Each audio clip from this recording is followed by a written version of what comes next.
बिस्मिल्लाहिर्रहमानिर्रहीम। Welcome to the show.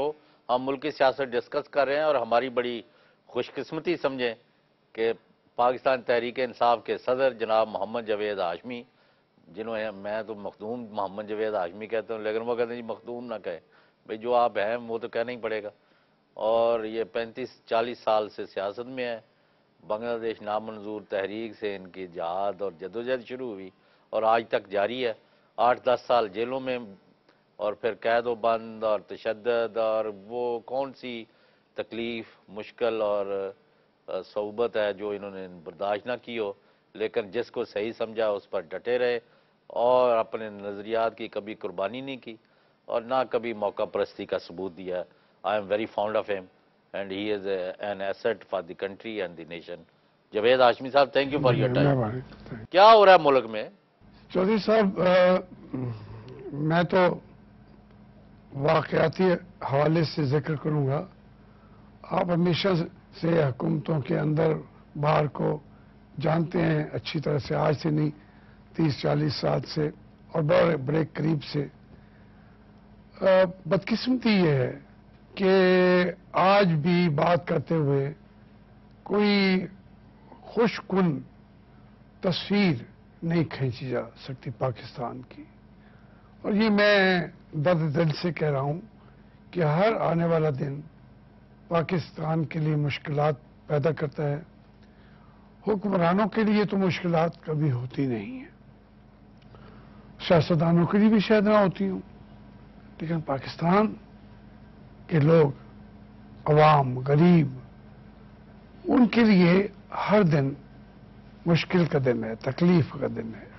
और आज जब मैं मुड़ के देखता हूँ तो ये एक तस्वुर और दिल को बड़ा घिनौना तस्वुर है कि पाकिस्तान की क़यादत ने अभी तक हालात से कुछ सीखा भी नहीं है। मैं महंगाई कहूँगा, मैं लॉलेसनेस कहूँगा, लोगों के जान महफूज नहीं, माल महफूज नहीं और इज़्ज़त महफूज नहीं। तो लेकिन इसके लिए कोई बहुत संजीदगी से उन लोगों ने सोचा भी नहीं है जो जिनको अवाम ने बेचारों ने बार बार मौके दिए। उन्होंने वादा किया कि एक मौका दे दें, हम आपके लिए दूध और शहद की नहरें बहा देंगे, आपके मसाइल हल करेंगे। उन्होंने फिर वोट दे दिए, फिर वो और मुश्किलात में घिर गए। तो फिर हमने कहा जमहूरियत के नाम पे हमें वोट दे दो। उन्होंने कहा जमहूरियत अच्छी बात है, फिर हमें दे दिए, अपने लीडर बना दिया। तो हम उस इन रिटर्न अवाम को कुछ दे नहीं सके, बल्कि पाकिस्तान को कुछ नहीं दे सके। तो इसलिए मैं बहुत तफसील में जाऊं तो भी यही बात है कि दिल को खुश करने वाले मनाजिर नहीं हैं। नीचे की तरफ सफर रोक नहीं रहा, नहीं रोक रहा।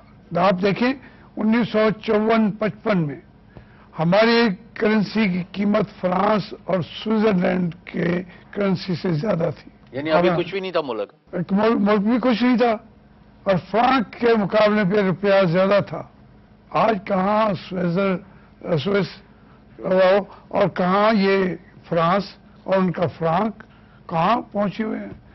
तो मैं इसलिए जो ये सफर रहा, सिर्फ एक पहलू है, वो यहाँ के किसान की मेहनत थी। क्या वो उस वक्त 3 करोड़ के लिए भी हमें अमेरिका से गंदम भीख मांगनी पड़ती थी।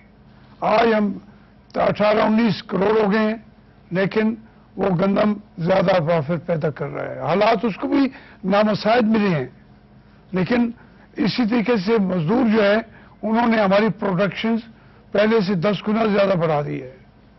लेकिन हमने ना किसान के लिए, ना मजदूर के लिए, ना तालिब इल्मों के लिए, जिन्होंने अपने इन्हीं तालिब इल्मों को आप देखें अमेरिका में, दुनिया के और ममालिक में, उनके फाइनेंशियल जो अदारे हैं बड़े बड़े 20-20 मिलियन के, लाख मिलियन के, वो उसके मालिक बने बैठे हैं, वही तालिब इल्म। जब यहाँ आते हैं तो वो एक प्लाट भी ले लें, हम छीन लेते हैं, उनको एयरपोर्ट से उतरते ही मार देते हैं। मखदूम जावेद हाशमी साहब, ये फरमाया आपने तहरीक इंसाफ क्यों ज्वाइन की है? چودھری صاحب آپ مجھے بڑی اچھی طرح جانتے ہیں، میں نے ساری زندگی اس ملک میں ایک خواہش کی ہے کہ کوئی بہتر تبدیلی آ جائے۔ میں ابھی طالب علم تھا تو ہم نے ایک پارٹی دی تھی ینگ پاکستانی، میں اس کا چیئرمین تھا، شیخ رشید صاحب اور بھی بے شمار آج کل جو ہمارے پی ٹی آئی میں بھی لوگ ہیں یہ اکثر میرے ساتھ سے شامل تھے، لیکن وہ معاملہ جو ہے اس کے لیے پھر فائنانسز چاہیے تھے، معاملات چاہیے تھے، نہ چلا سکے۔ پھر میرے خاندان مسلم لیگ میں ہے، میرے خاندان کے پورا، میں یا پیپل پارٹی میں جاتا یا مسلم لیگ، میں چلا گیا تحریک استقلال میں کہ ایک تبدیلی کی خواہش تھی۔ وہ تبدیلی کی خواہش جو ہے اس کے بعد میں ایک عرصے کے لیے ضیاء الحق صاحب کی کابینہ میں بھی گیا، وہ اس کے بعد تھوڑی دیر بعد ہی ریزائن کر دیا، تھوڑی دیر بعد ریزائن کیا۔ پھر میں ضیاء الحق صاحب کے ساتھ میں ان کا بہت معترف رہا بھی، لیکن ان کے سیاسی خیالات کے خلاف میں نے اسمبلی میں باہر باقاعدہ جنگ لڑی، یعنی میں جب آپ الیکٹ ہو جائے پھر وہ میں بن گیا۔ تو اب دیکھیں پھر میں 88 میں بھی اپوزیشن میں تھی مسلم لیگ، میں نے اپوزیشن پارٹیاں تو جوائن کی ہیں، اقتدار والی پارٹی کبھی جوائن نہیں کی۔ اب چلا گیا مسلم لیگ میں، مسلم لیگ میں بھی میں وہاں پارٹی کے اندر اپوزیشن تھا، میں بات کرتا تھا اور بہت سارے بہترین ایشوز پہ سٹینڈ لیا، مگر انہوں نے مجھے میرا سارا سرمایہ زندگی کا وہ لوٹ لیا، میں نے اس پارٹی کو سب کچھ دیا۔ تو کیا لوٹ لیا؟ وہ ڈاکو تھے کوئی؟ دیکھیں میں نے یہ ایک قوم اس کے اوپر گواہ ہے کہ اس پارٹی کو مسلم لیگ نون کو سب لوگ چھوڑ کے چلے گئے تھے، حتیٰ کہ جو اب پارٹی اور حکومت چلا رہے ہیں یہ سارے مشرف دور کے 2 سالوں میں باہر چلے گئے تھے۔ میاں نواز شریف اور میاں شہباز شریف کو تو ہر کوئی جانتا ہے، باقی بھی چودھری نثار علی، اسحاق ڈار صاحب، خواجہ آصف کے علاوہ احسن اقبال، پرویز رشید، یہ سارے لوگ جو آج حکومت چلا رہے ہیں یہ مشکل کے وقت یہاں سے چلے گئے تھے، کوئی دباؤ بھی نہیں تھا، بات کی چلے گئے۔ میں نے کہا یہ جنگ میں لڑوں گا، میں نے وہ جنگ لڑی اور آپ کو تو صدر ہی اس دن بنایا جب نواز شریف کا جہاز اڑ کے سعودی عرب جا رہا تھا۔ صاف سی بات تھی، جب وہ اس وقت مجھے کہا، میں نے کہا جی آپ کسی اور کو بنائیں، کوئی بننے کو تیار نہیں تھا۔ آپ پارٹی کا کہتے ہیں، لاہور کا صدر بننے کے لیے کوئی پارٹی میں 5 سال آدمی تیار نہیں تھا لاہور کا، اور لاہور کے بہت سارے وہاں ملٹری ہیڈ کوارٹر جس کو ہم بناتے تھے وہ شام کو ملٹری ہیڈ کوارٹر میں بیٹھا ہوتا۔ تو یہ وجہ تھی کہ ایک آواز مجھے نظر آئی کہ یہ تبدیلی کا سفر عمران خان کہہ رہا ہے، لیکن اور اس کی ٹیک آف کرنے لگی ہے پارٹی۔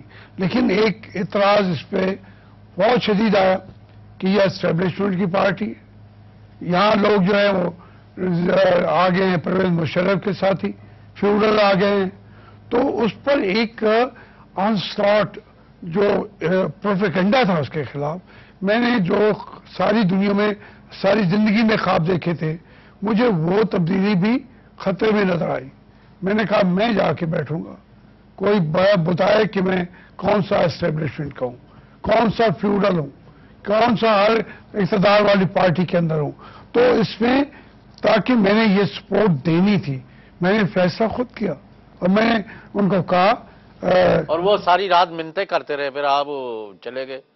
دیکھیں وہ میرے پاس آئے، باتیں کی، میں نے کہا سب دوست سامنے بیٹھے تھے، میں نے کہا میرے بھائی مسلم لیگ میری ہے، مسلم لیگ میرے باپ کی ہے، مسلم لیگ میرے دادا کی ہے، مسلم لیگ کے اوپر اگر قبضہ گروپ بیٹھا ہوگا، آپ سب لوگ میرے قاتلان میں شامل ہیں۔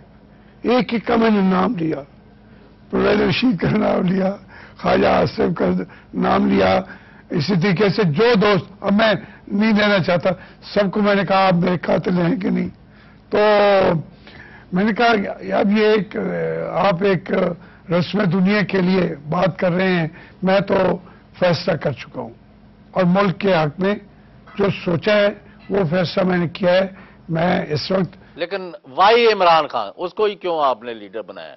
देखिए मैं समझता हूं, मैं जिस सिलसिले में कि 16 साल से वो आदमी लगा हुआ था, तहरीक इंसाफ को लेके लगा हुआ था और कोई उसको किसी तरीके से बहुत बड़ी कोई पब्लिक की तरफ से, आवाम की तरफ से कोई रेस्पॉन्स भी नहीं मिला था। अब उसको जब पब्लिक की तरफ से एक रेस्पॉन्स की जरूरत हुई तो मैंने कहा कि इमरान खान को गिरने से आगे बढ़ के थामना चाहिए, साथ देना चाहिए। इसको अब हमें नहीं गिरने देना। ये इमरान खान नहीं है, ये कौम की वही होप है जो जिसके लिए मैं लड़ता रहा हूं पार्टियों के सामने। मैंने जमात इस्लामी में कभी शमूलियत अख्तियार नहीं की, लेकिन वो जो मुतवस्सित तबके के, जमीयत के और सारे लोग थे, मुझे उन्होंने भी अट्रैक्ट किया। मुझे इक़्तिदार वाली पार्टियों ने कभी अट्रैक्ट ही नहीं किया। अब ये जो एक होप बन रही थी, मैं चाहता था कि ये कौम के सामने एक और लीडरशिप, एक और होप हमारे से हमेशा के लिए ज़ाया न हो जाए। मखदूम मोहम्मद जवेद हाशमी साहब, हमारा तो ये ख्याल है कि इमरान खान के हाथ साफ हैं, वो मकबूल तरीन क़यादत है, ताकतवर पार्टी है और मखदूम जवेद हाशमी और उन जैसे लोग कौमी सरमाया हैं और you are moving in the right direction. लेकिन लोग समझते हैं कि आपका सियासी तूफान थम गया है, उसका रिवर्स गियर लग गया है और लोग छोड़ छोड़ के भाग रहे हैं। आप इसका जवाब दें कि ये क्यों हो रहा है। After short break.